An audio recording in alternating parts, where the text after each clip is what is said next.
ஒரு அழகான கிராமத்தில் ரவி என்ற சிறுவன் வாழ்ந்து வந்தான்.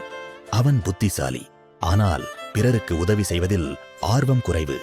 எனக்கு என் வேலைதான் முக்கியம் என்று நினைப்பவன்.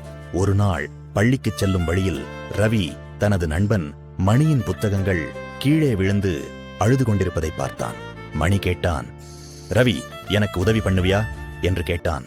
ஆனால் ரவி, எனக்கு தாமதமாகுது என்று சொல்லி சென்று விட்டான். அன்று மாலையில் ரவி வீட்டிற்கு திரும்பும்போது ஒரு மூதாட்டி கனமான மூட்டையை தூக்க முடியாமல் நின்று கொண்டிருந்தாள்.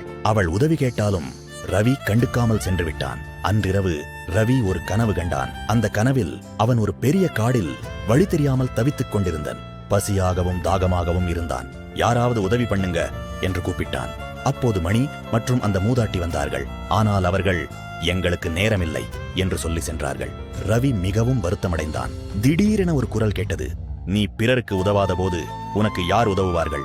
ரவி உடனே விழித்தான். அவனுக்கு தன் தவறு புரிந்தது. அடுத்த நாள் முதல் ரவி மாறிவிட்டான். நண்பர்களுக்கு உதவினான். வீட்டில் அம்மாவுக்கு துணை நின்றான். தெருவில் உதவி கேட்டவர்களை கவனித்தான். அதனால் எல்லாரும் ரவியை நேசிக்கத் தொடங்கினார்கள்.